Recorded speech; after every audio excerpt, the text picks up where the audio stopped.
Welcome to the Sales Development Podcast, the only audio forum focused and dedicated to helping sales development professionals get better at their jobs and push the practice of sales development forward. This is a place for practitioners in the trenches every day getting it done, whether they're called SDRs, BDRs, ADRs, or others. It's a team charged with creating pipeline out of inbound lead activities and outbound approaches. My name is David Delaney, and I'm the host of the Sales Development Podcast. If you've got subjects you'd like to hear covered on the show or guests you'd like to hear from, hit me up via email at david@tenbound.com. or LinkedIn or Twitter, or be sure to subscribe to our podcast on iTunes, Google Play, YouTube, or wherever you found us. Hello, hello, hello. Welcome everyone to another episode of the Sales Development Podcast.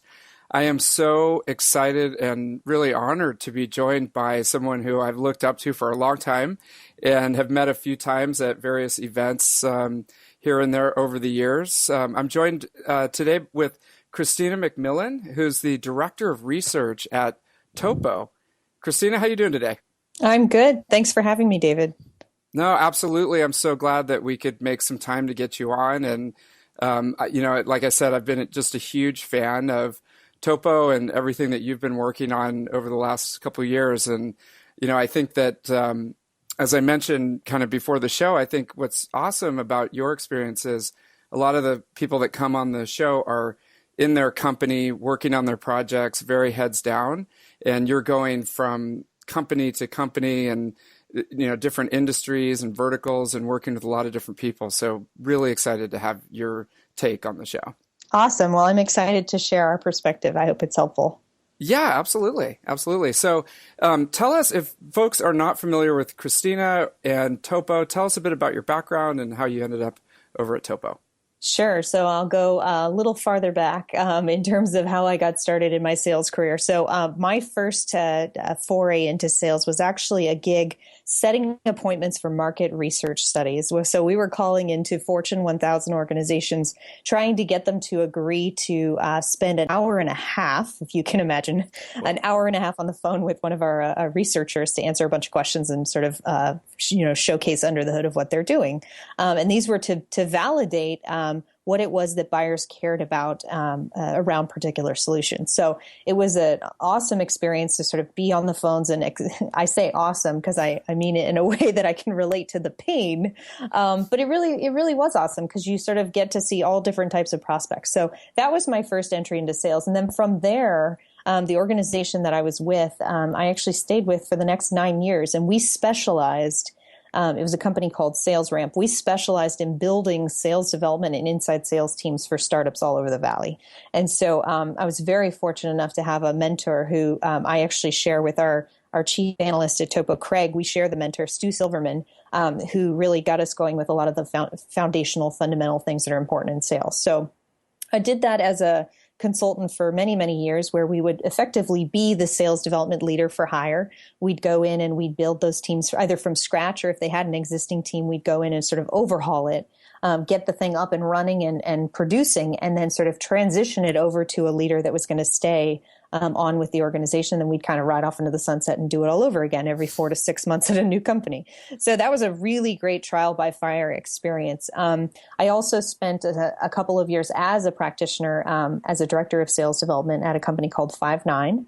That was a good experience. And then I was sort of lured back into the consulting advisory world by Topo. And to give you an idea of who Topo is, so we are a research and advisory firm that specializes in marketing and demand gen, sales development, and sales as our practices, our focus areas. And what that means is we do a ton of research and data collection around those different practice areas, around what makes those functional areas successful, and what are the sort of different strategies and tactics that sort of make that possible. So we collect hundreds of data points, particularly around sales development, to understand things like multi-touch patterns. What are the different touches that SDRs are seeing the most success with? Comp plans. How should comp plans be structured for success? Organizational design, things like inbound and outbound specialization, things like go-to-market strategy, plays for sales development, a variety of things. And so we take all of that data along with our best practices and we distill that down into actionable insights for our clients. And we also have a consulting arm that helps build playbooks and all of that stuff. But that's kind of the gist of how I got to Topo. Excellent. Okay. And as director of research, tell us about how you go about the research, and do you, work with other people? Are you doing the research? How does that whole process work? Yeah, that's a great question. So it's an arduous process, as you can imagine. I think you've participated in some of our surveys in the past. So we Yes. do a variety of collection techniques. We collect data via SurveyMonkey surveys, which could be anywhere as short as a 5-minute survey to something closer to 30 to 45 minutes for some of our benchmarks. And some of it is just straight up metrics collection. Other types of collection we do are also more qualitative, where we'll actually do in-depth interviews with practitioners and or sales and marketing leaders to understand what are the secret sauce that's sort of making their team work. So we believe heavily in the data, but that data is not just those metrics, but a lot of the qualitative and anecdotal information that really pieces all of those metrics together for a successful strategy. Okay, excellent. And then so you're pulling all this data. Sometimes it's like pulling teeth, I know, because it's tough. And you get all this data into a collection. And then how do you kind of put that out as your papers or as part of your consulting? Yeah, so great question. So we distill all of that data down. That's really kind of the secret sauce of Topo, if you will. We distill it all down and analyze it and pull out what we believe are those actionable insights. And then we publish them for our clients. So we publish them in the form of frameworks, which are, you can think of it as sort of strategic overviews for how to think about and structure sales development, for example. We also publish them into our benchmark reports. We also do technology benchmark reports. And then things like state of the state, which sort of tell you about some of the higher level trends that are coming out in sales development. So those are kind of our marquee seminal reports that are very data backed. And then we sort of go that next level deeper to say, okay, with all of that data, how does somebody take that thought leadership and translate that into something for them to go do? So at Topo, we have a mantra of specificity. We believe that specificity is how you translate those thoughts into meaningful action. And so unlike, just sort of the blogosphere out there, there's a lot of good stuff out there. Most folks are left feeling like, oh, that's really cool. I know what utopia looks like, but how do I actually go do that? And so we believe that it's one of the purposes of our research is to help people translate that data and that insights into those actionable steps for them to go do. So what that might mean is something more prescriptive around, okay, I know that my SDRs should develop messaging that is very targeted towards the buyer. How do I go do that?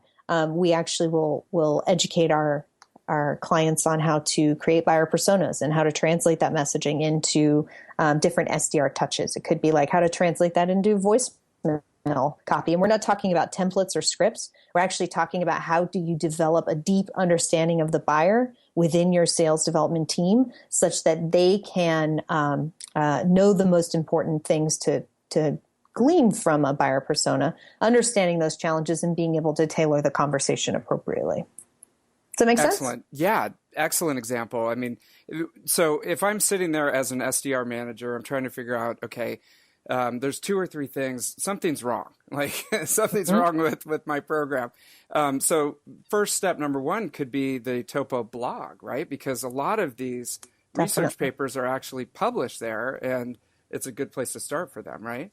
Definitely. So we have given a lot back to the community. We believe that that's really important, is to share some of these secrets, if you will. And so often, we would encourage folks to go to our blog to look for things like, the fundamentals of an SDR voicemail, or benchmark data to just understand sort of how are we doing against other SDR teams, or how am I as an individual SDR doing against my peers. So yeah, we share a lot of that on our blog. Yeah, and it's kind of like you can go the do-it-yourself route up to a certain point, and then, of course, you've got the consulting arm, which, if the managers and the leaders get involved, it's like, okay, we can actually have someone from Topo come in and help us with this. Yeah, totally. And actually a big piece of my piece of the business that I think clients find most valuable is the ability to have somebody sort of on speed dial, if you will, or via a bat phone to ask those critical questions. So when you're like, great, we're trying to change comp plans, we might be at a stalemate with some of the other folks in the organization. And I just need a sounding board who can provide that third party unbiased opinion, if you will, backed by data as to how are other companies solving these problems. And so oftentimes we're called in to help unstick some of those conversations, which I find incredibly fun. I actually love that most about what we do. Yeah, you're a neutral third party. It's like, look, we spent all this time getting the data. We put it in. Here's what other companies are doing. Here's our recommendation or our advice, and take it from there. Yeah, and what most folks want is there's sort of two things. You want to be able to have some confidence that the direction you're going in is somewhat sound, such that like I'm literally not like leading my troops off the cliff here. So you want that sounding board to sort of make sure you're not crazy. And then the other piece is when we start to look at who we survey predominantly SaaS, not 100%, but predominantly SaaS. And we look at the high growth companies within that data set. And so we're talking companies that are growing like 40+% a year.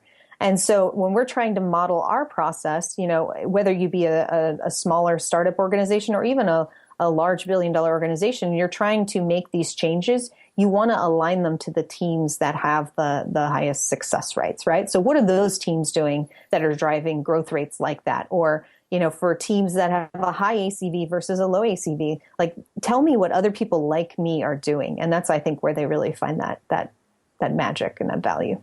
Yeah, it reminds me of an expression. You become the sum total of like the 5 people that you hang out with the most. Yeah. Like that. Yeah. So it's like, model yourself toward the companies that are, skyrocketing. And you guys have that data.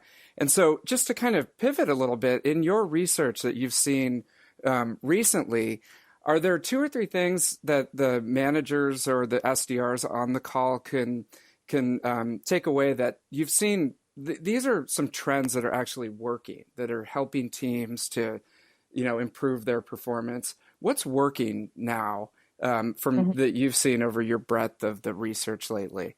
Yeah, well, I mean, I think I'd be remiss if I didn't mention the words account-based. I'm sure everybody's kind of like, oh, well, what does that really mean? So, I mean, the truth be told, like on a very specific level, we are seeing teams that are having great success are the ones that are rolling back the previous approach of the spray and pray or the 100% email and stuff like that. So teams that are returning to the fundamentals of good sales hygiene are the ones that are experiencing the greatest success. And so what that means are things like when I say account-based, everybody starts to think, okay, customization, that's what that means.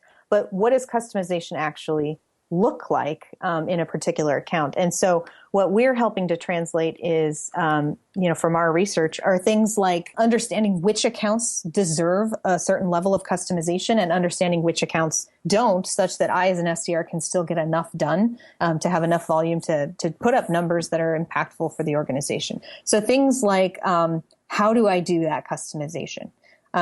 Understanding and really for leaders to document that in the organization, a process for customization that makes it easier for my team to execute on. So instead of going to LinkedIn and looking through somebody's profile just to understand that they like to row on the weekends and so does my dad and making some really lame, loose connection like that, I would say like, great, if I can go find something meaningful and meaty, great. But if not, what is my default customization? And it always comes back to the buyer.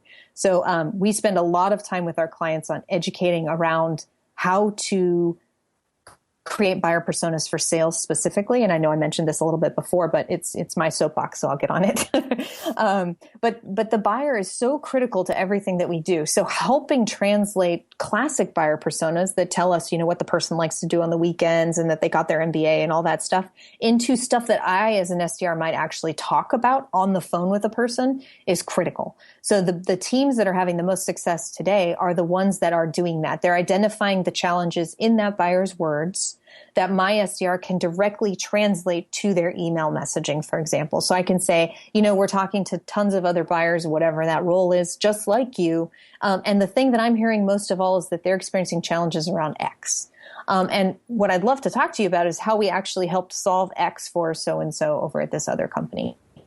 So they're using those stories. So I'm making these people connections around the sort of the what I express as the connection you're trying to make is for that person to mentally think, you get my life. Okay, you get it. Like you actually understand what it is. So yes, you're a salesperson, and yes, you may not be, in IT like I am, or in finance like I am, or something like that. But at least you get the challenges because you're talking to a lot of people just like me.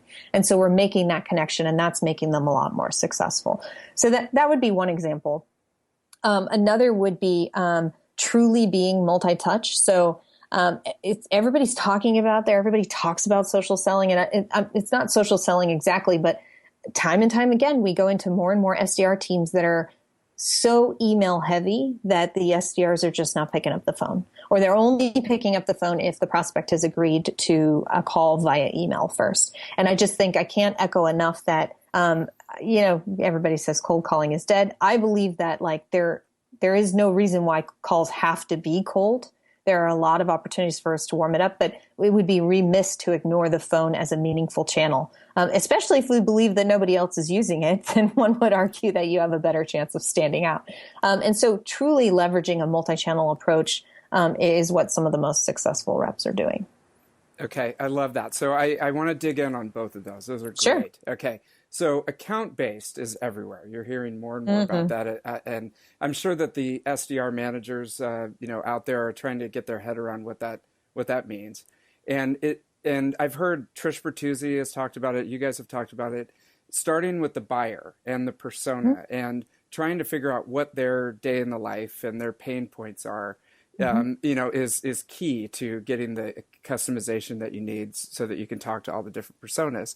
So how would your average SDR manager who, they're getting directives to, go out with a product message, like here's the product, you want to buy it, and we've created this product and it solves these problems. How do they go about, shifting their mentality from pushing the product to, trying to figure out what the pain points are of their buyers?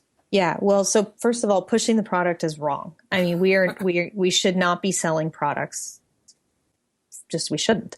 I think that's where a lot of people have gotten the wrong impression about what sales is really about. There's plenty of information on our websites to tell people what our products do.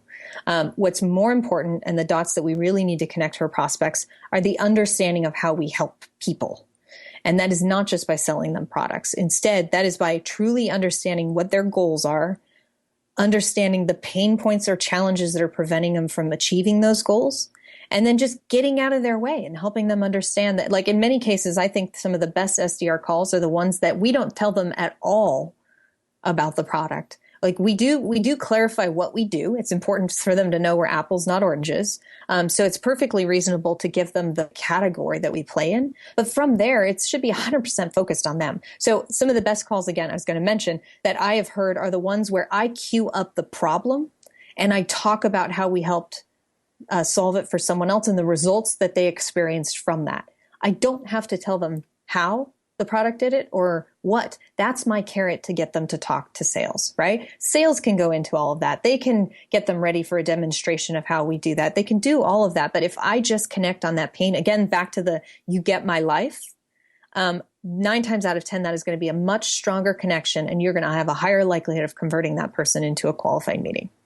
Okay, excellent. So the homework is go out and figure out what the main pain points are of your buyers and become fluent in those so that you can talk about those problems all day. Yeah. Yeah. I would distill it down even further. It's like, all the buyer persona work is great. Like we absolutely want to understand as much as we can about who that person is and what their challenges are. But the piece I mentioned before is really important as well. Understanding their goals, and not just the goals that I care about, but where do I fall in their pecking order of priorities? And so understanding the true, like, how is this person given OKRs around this? Like, how are they metriced? What is their good job metric around the particular things that they're up against, and where do I fall in that? Now, hopefully I fall closer to the top of that list rather than way down at the bottom, but it's up to me to make a compelling argument for potentially reordering that list if I believe that I have something of value to them.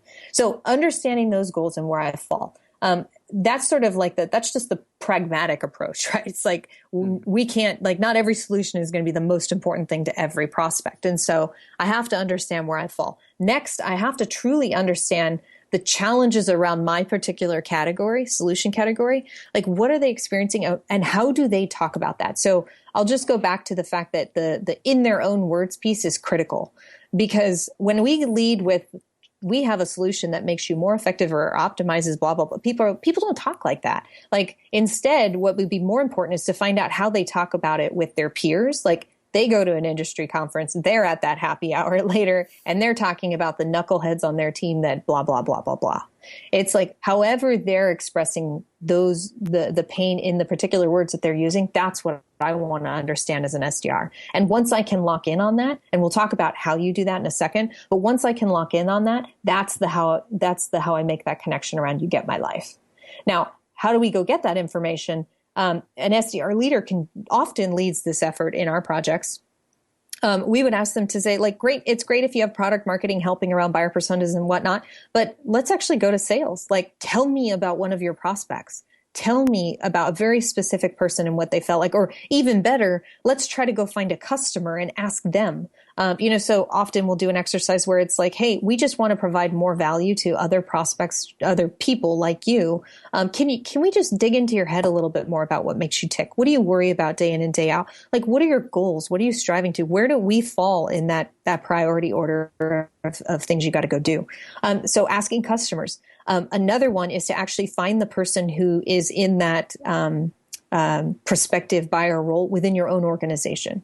So I'll give you an example. One of our clients sells to IT.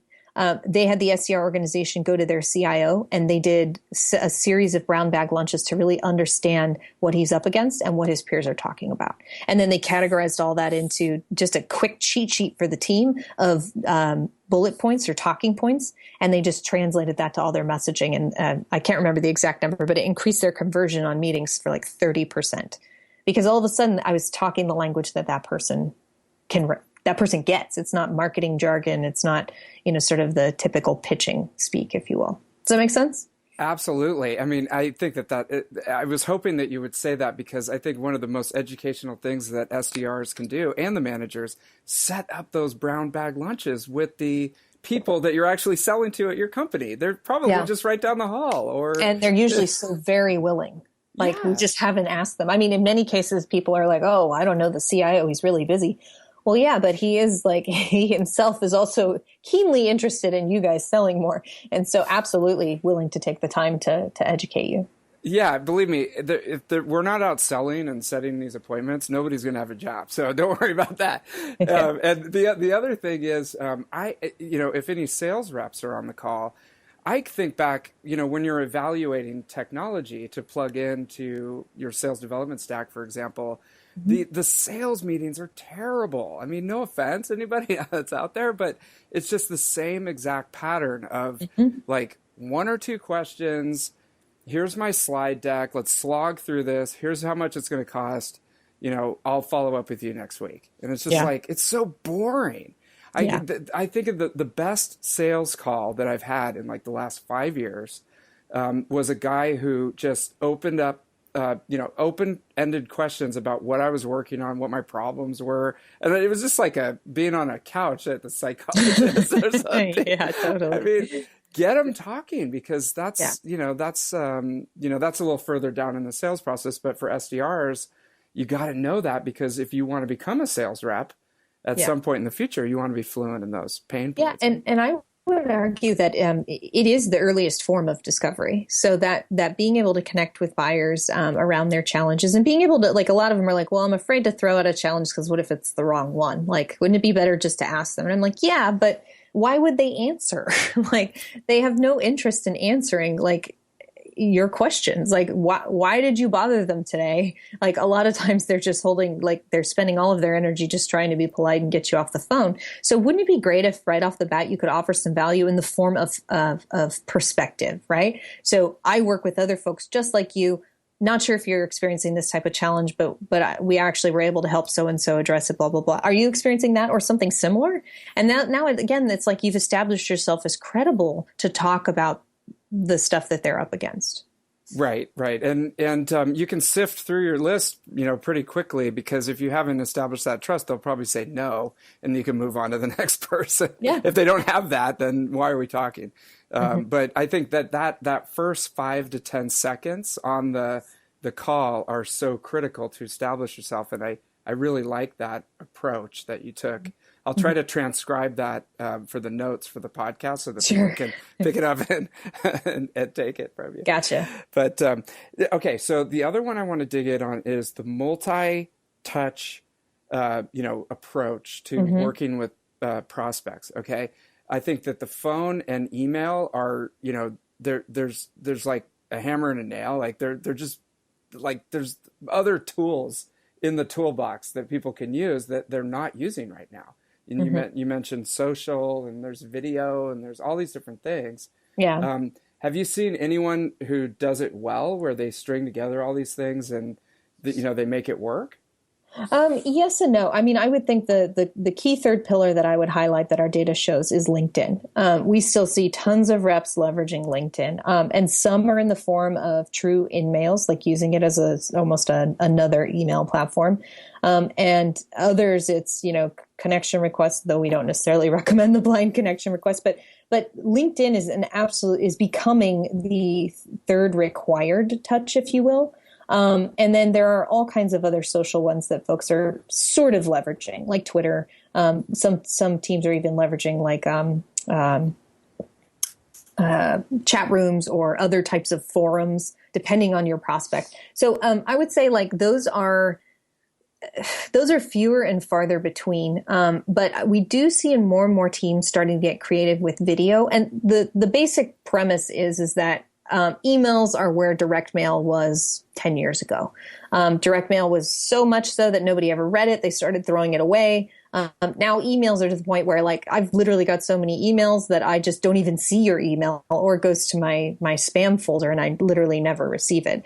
And so what the key to multi-touch is knowing that there is no silver bullet. Like there's no one channel or one way of doing things that works. It's actually all of them together that work in concert to give that prospect sort of a memorable piece of what you're trying to do. And so it's like, if I flank them on all sides with email and phone and social and anything else that I can layer in, now they're starting to not only hear my voice on their voicemail, they're starting to see my email in their inbox. They see my picture on LinkedIn.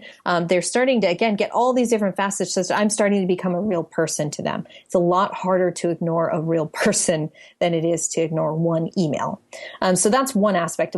The important thing there is there has to be multiple channels. Which channels you choose, like you said, phone and email are the hammer and the nail. But having a third or even a fourth, just layer on those levels of getting to the person. It also gives the prospect the opportunity to respond in the channel of their choice. So again, a lot of folks say, "Oh, nobody ever calls me back. So why do I bother?" And everybody gravitates towards email, even though all the pitfalls we just discussed, it gets caught in spam and all that other stuff. One would argue that most people don't respond to emails, but because we're able to execute so many more of them at once, we tend to not notice that as much. But the fact of the matter remains, there are still some prospects that do call you back. There are still some prospects that get your message and look at your email. And so again, it's using all of those channels to drive them to respond in the channel of their choice.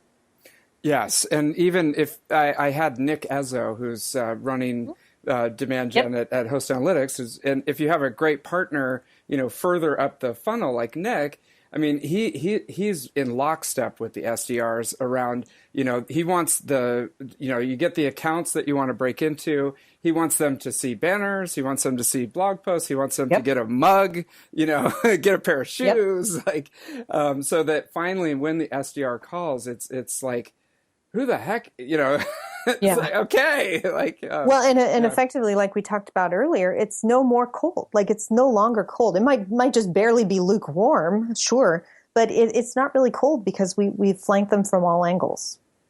Definitely. And let me ask you this, since we're talking about channels, what about events? It seems like being in lockstep with the field marketing team and really leveraging events to get meetings set up. People like to go to events. Events are cool.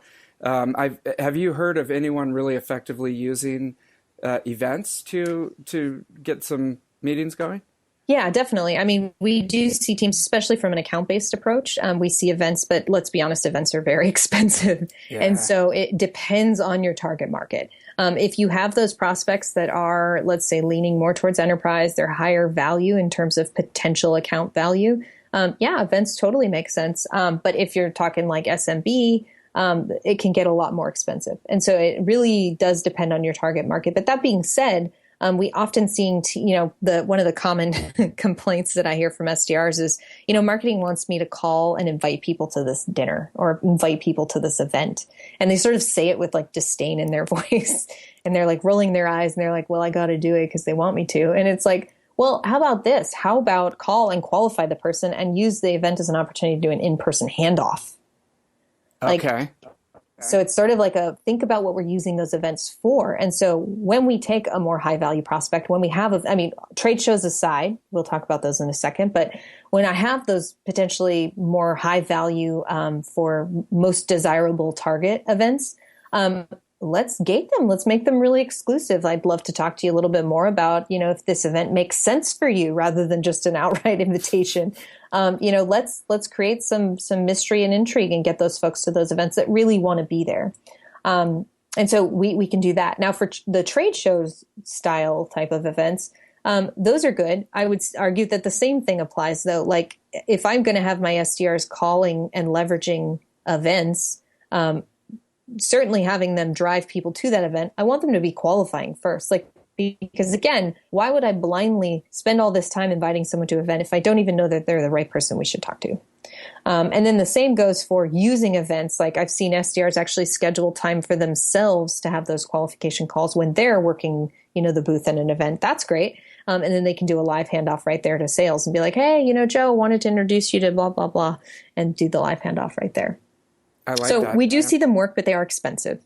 Yeah, that's the only thing. Yeah. And, when you have a huge group, it makes me think, how do people that you've seen, like the best in class, prioritize their lists?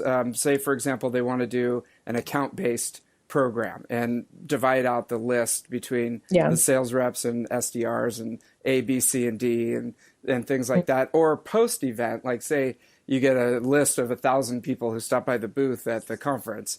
How do you see people prioritize that so that, you're not just like blinded by all this stuff? Yeah. Well, first and foremost, a score is sort of different than the ICP. So traditionally MQL scores and all of that, I think SDRs just in general don't necessarily trust them anymore.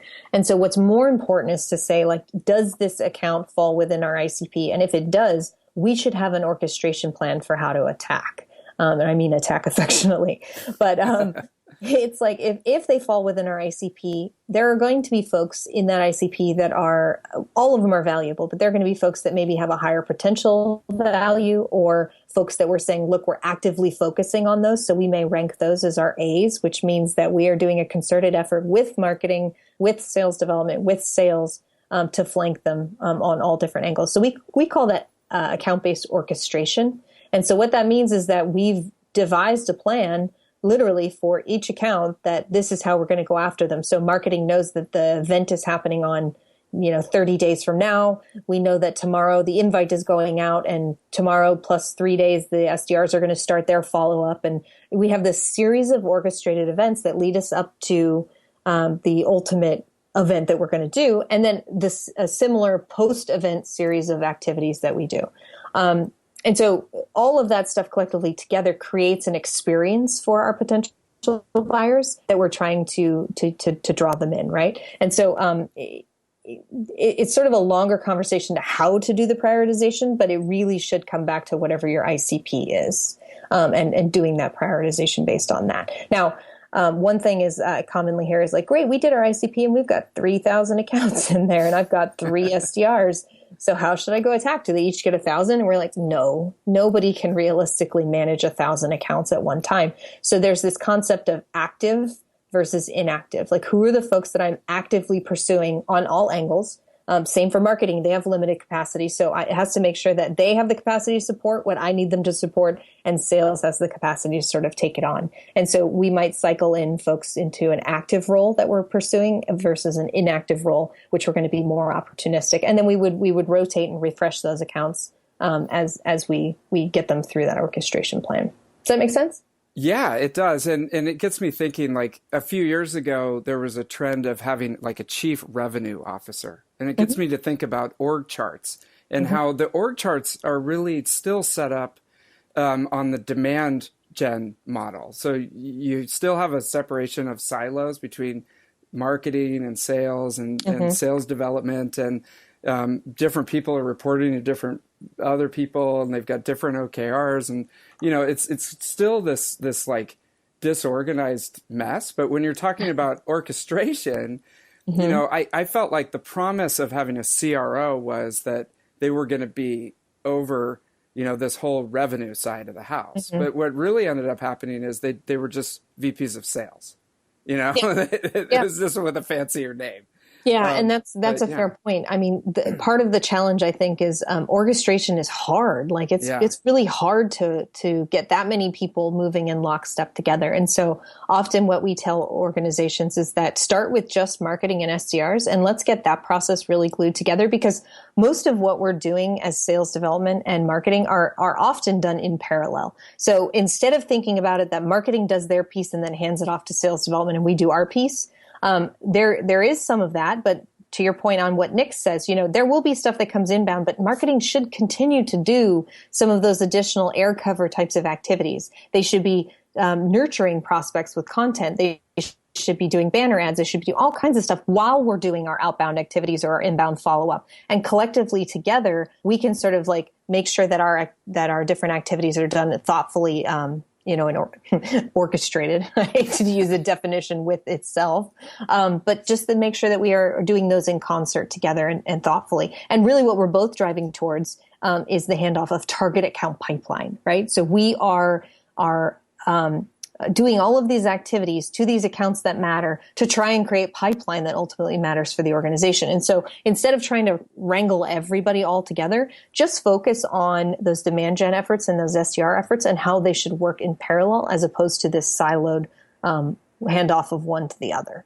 Yeah, no, I agree. And that's a great, aspiration for SDR managers. If you're looking 5 years down the road, what do I want to do, or where do I want to take this whole thing? I mean, if you can step up and be a leader in the organization of driving that alignment and that orchestration, right? Mm-hmm. I mean, that's going to help you to, to launch your career in just a new direction. So, and one thing I just want to add for my own rule, add in a little more specificity. Yeah. This can be fairly simple to start orchestration. So it doesn't have to be like literally we're changing the whole process overnight. Start with one campaign that marketing is doing. And let's, again, 30 days out, let's sit together and just craft out what the next 30 days should look like. On which days should marketing do which activities, and on which days should I in sales development do my activities?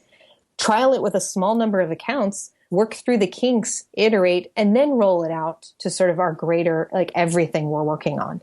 But it can literally be just a spreadsheet that tracks like what happens on what day to make sure that, again, things are thoughtful. And so what that gives me as an SDR is now I can refer to those marketing activities more intelligently because I know which day they're being executed. And I can sort of refer to that messaging in a more thoughtful way. And then I can still do my own research and discovery to understand how to tailor that message more effectively.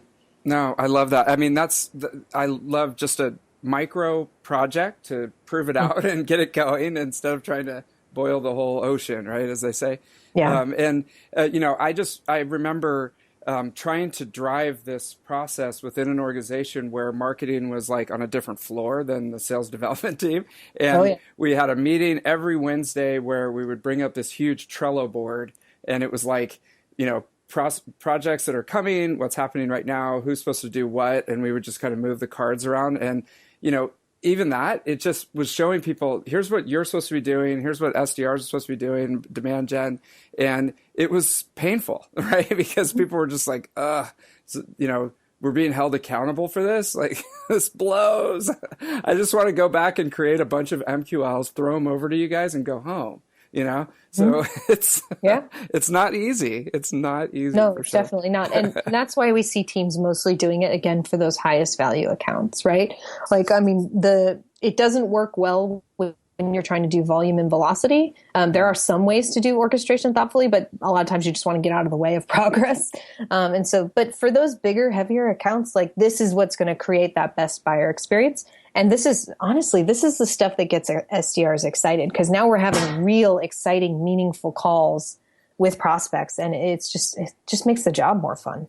No, I love it. And that's what it's all about, learning and growing and getting better. So this is perfect. What is coming up now on your roadmap as far as what are you working on?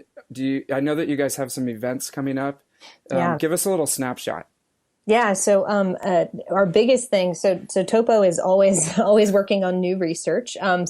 We have some new research coming down the pipe. We actually just published our account-based funnel. And then very shortly here, we're going to publish our sales development funnel, which is not just pure account-based, but it's really like all the things, the critical operating milestones you should think about for sales development. We also have our sales development technology report coming out shortly, as well as our sales benchmark. So lots of exciting new research coming out.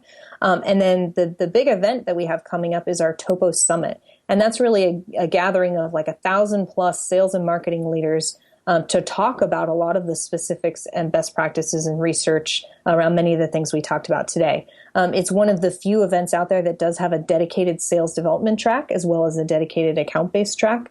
I in particular, my background is, again, so heavy in sales development that I find that to be uniquely magical about our event. There are a few other sales development events out there, but what we do is we bring in our analysts to present on some of that research to give some of that value, but then we bring in a ton of practitioners. We don't allow vendors or consultants to speak. We just allow the people that are in the seat that are peers to talk a lot about the challenges that they're experiencing. Some of them may be slightly ahead of you in your evolution as a team. Some might be slightly behind, but it's that glimpse under the hood that really makes it so impactful and gives you some of those interesting insights to take back to your team.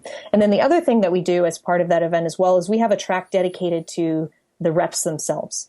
And so we call it our effectiveness track, sales effectiveness. It'll have a series of sessions dedicated to all the fundamental things that make sales development reps successful and sales reps. So it'll be things like outbound prospecting or high value messaging, how to create those. For sales reps, we do things like how to do better discovery and demo, like what that really means and best practices around that. We'll have probably sessions around social selling. So it's a really awesome opportunities for reps to get like a 2-day intensive of all the things that they should be thinking about or doing to make themselves just better at execution. So we're really excited for that. That's coming up on April 12th and 13th here in San Francisco. Oh, yes. And I everyone on this call should be there. I mean, I went last year, and the networking, the connections, the speakers, usually you come out with the research, that you've been working on. You go through how you put it together, and it sounds like you've got a track for, leaders, managers, reps. I mean, everyone, that's interested in this space should be there. I'm going to be there. And I'm excited to participate. So yeah, and I'm happy to as if you get anyone that's showing interest from podcast itself, send them my way, and I'm happy to see what we can do to get them there in terms of discounts and stuff. Yeah, you got it. Hey, okay, so Kristina McMillan on the record, hit her up. I'm happy to do it. I will put up your LinkedIn, your Twitter, and your all your contact info. Well, Kristina, thank you so much for jumping on today. This has been so informative, and I cannot wait to get my hands on those research pieces that are coming out and to see you at the summit. So thank you. Awesome. Thanks so much for having me, David.